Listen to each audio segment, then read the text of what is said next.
Eita, que essa questão 10 agora, erro de concordância, uma mata, né? Na mesma concordância, veja, você tem frases pequenas aí, simplíssimas. Note que a CES Gran Rio não oferece maiores dificuldades para vocês. E essa questão 10 aí é a última daquelas questões de série de meio pontinho. Né? De questões que valem meio pontinho.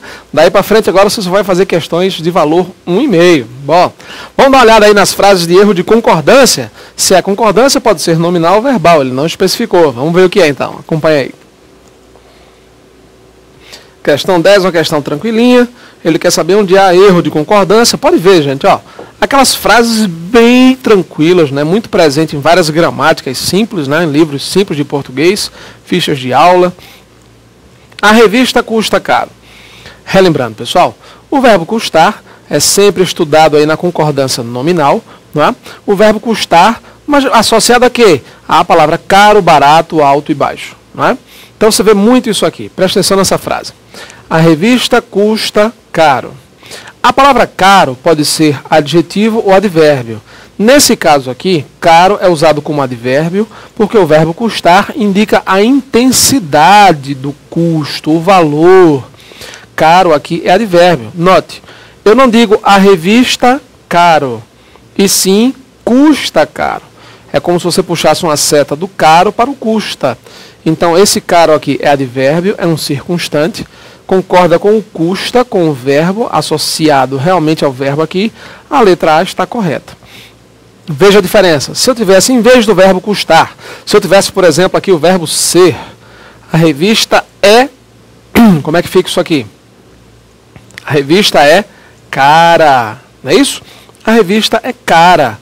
Note, o verbo de ligação aqui, se eu colocasse é cara, está cara, parece cara. Se eu colocasse um verbo de ligação aqui, em vez desse verbo intransitivo custar, eu colocaria, claro, uma mudança natural aqui na palavra caro. Passaria a ser adjetivo. A revista é cara.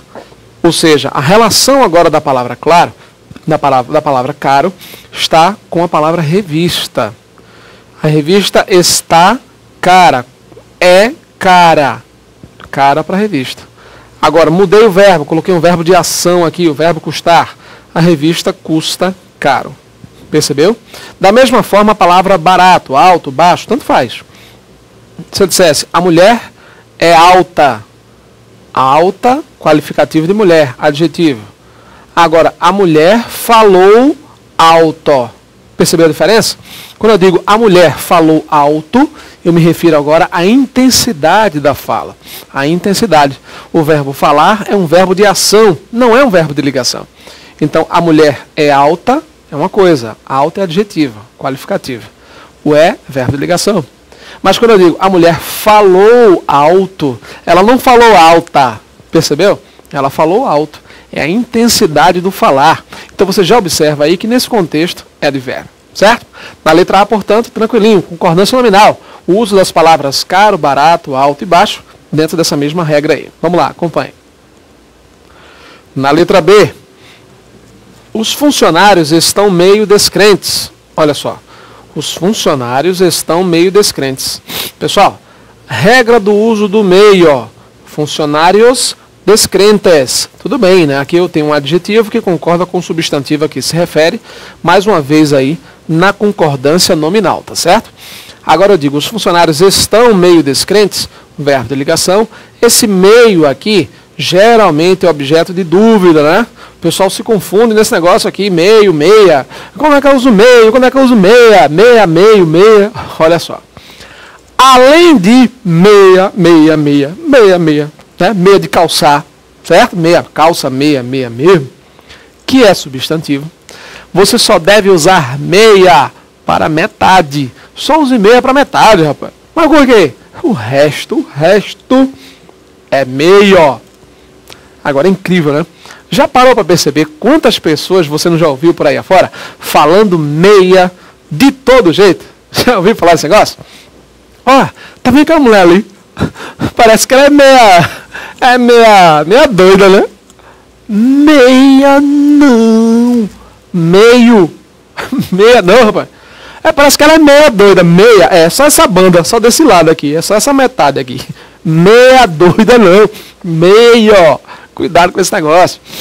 ela está meio preocupada, ela anda meio pensativa, um pouco pensativa.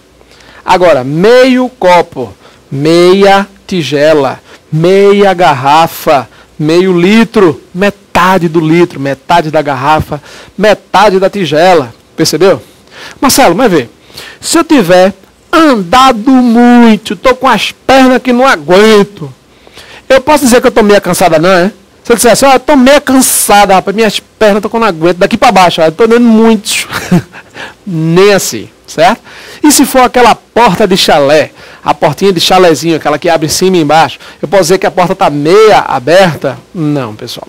Do ponto de vista normativo, você vai colocar, claro, metade da porta. Então, você vai dizer meia porta. A porta está meio aberta, um pouco aberta. Ou metade da porta está aberta. A parte superior da porta, a parte inferior da porta, certo? Então, muito cuidado. A palavra meio também pode ser substantivo, né? Eu posso dizer o meio de comunicação de massa, os meios de comunicação de massa, certo? Então, o meio de comunicação ou os meios de comunicação. Tanto faz, nenhum problema.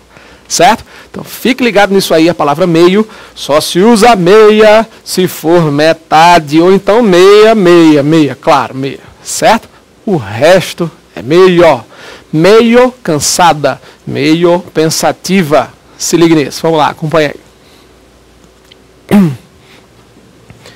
Os funcionários estão meio descrentes.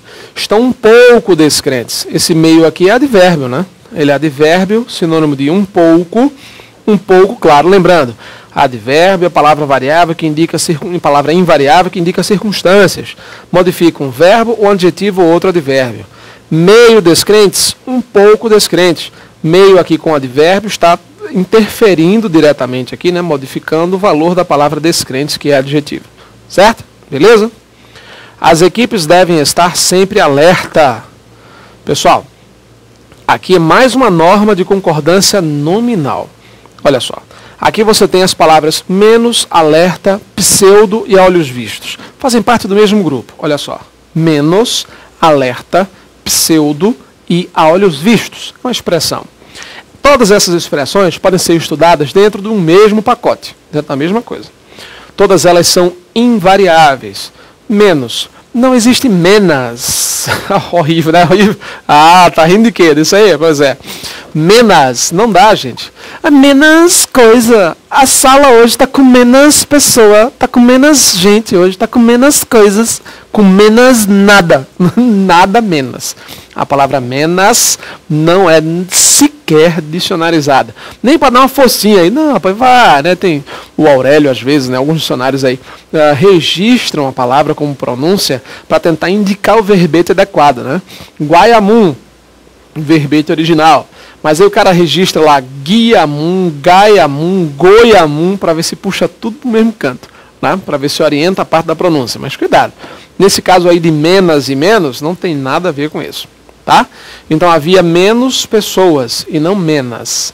Pseudo significa falso, né? Pseudo-sábias, agora com SS, né? Pseudo-sábias, pseudo-professores. Então muito cuidado com esse negócio aí, pseudo-falso. E não existe pseudos, pseuda.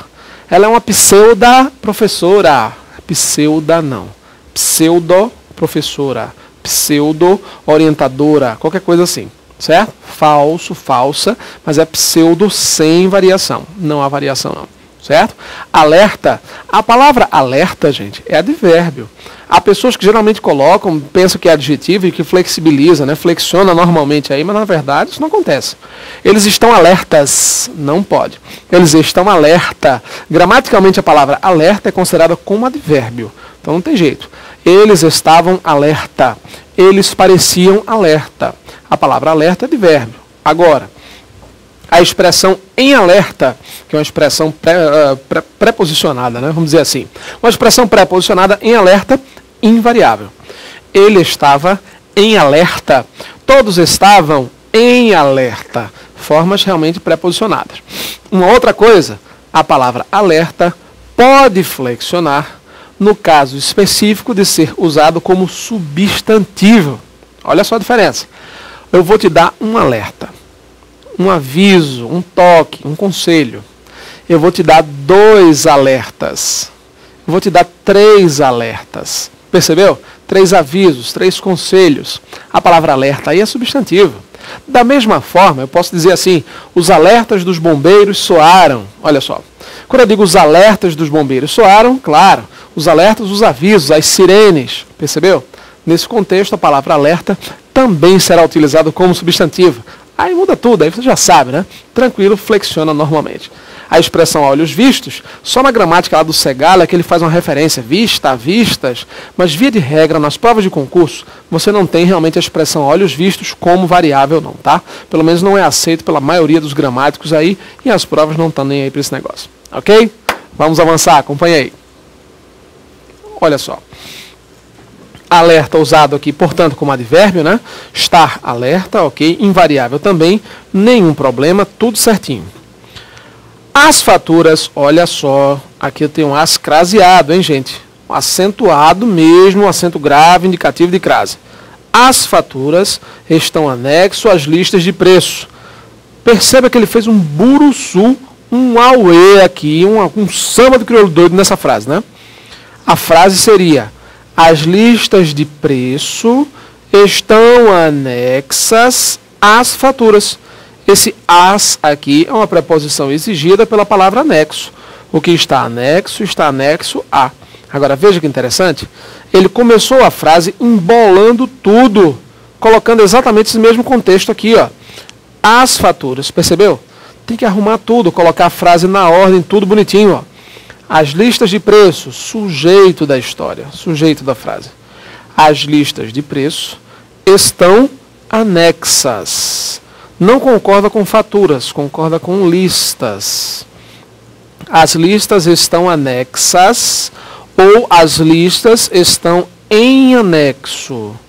A palavra anexo varia normalmente masculino, feminino, singular, plural. As listas de preço estão anexas às faturas. A letra D de dado realmente está escrita de forma incorreta, de forma errada, porque não flexionou a palavra anexo de acordo com o referente, com o substantivo ao qual se refere, que é listas. Ok? Todos chegaram ao continente, salvo ele, exceto ele. Nenhum problema. Todos chegaram salvos ao continente, incluindo ele, se fosse o caso aí, se você quisesse mudar a frase. Mas veja, esse salvo aqui não se refere a todos. Esse salvo é sinônimo de exceto, excetuando-se, percebeu? Então você tem uma diferença aqui nesse contexto, tá? Então muito cuidado com esse contexto aqui, cuidado com essa expressão, com essa frase, porque ele está colocando exceto ele. Então esse salvo aqui é invariável, né? Exceto ele, exceto ela e por aí vai, tá?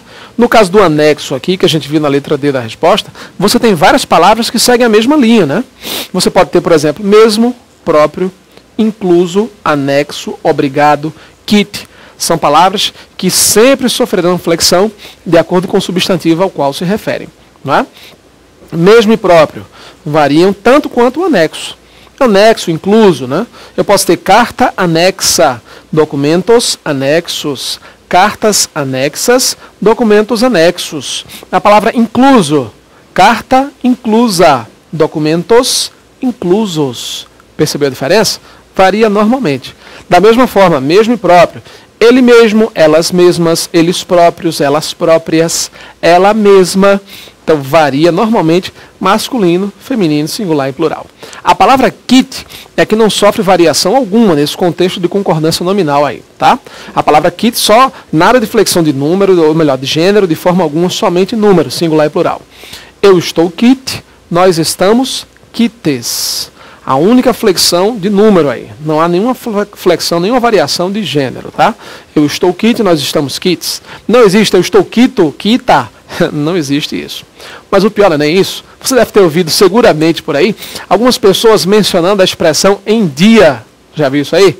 Olha só. Impressionante. Pessoal, cuidado. Os clientes aqui da loja é tudo em dias. Eu pago minhas contas tudo em dias. Em dias de cão, né? De louco. Cuidado. Os pagamentos estão em dia. As contas estão em dia. Não diga que paga em dias. A expressão em dias só é autorizada com outras circunstâncias aí de tempo, por exemplo. Em dias chuvosos, costumo ficar em casa, lendo um livro, ou vir para o EVP gravar. Pronto, normal. Então, olha, em dias como esse, percebeu? Ou então em dias chuvosos, é outra coisa. Não use a expressão em dias, no plural, para indicar pagamento, data, precisão, pontualidade. Não faça isso, certo? Cuidado com esse negócio aí para não estar dando problema nesse negócio. Pagamentos em dia. As contas estão em dia. É isso aí. Próxima aula, a gente avança, né? É isso aí. Até lá.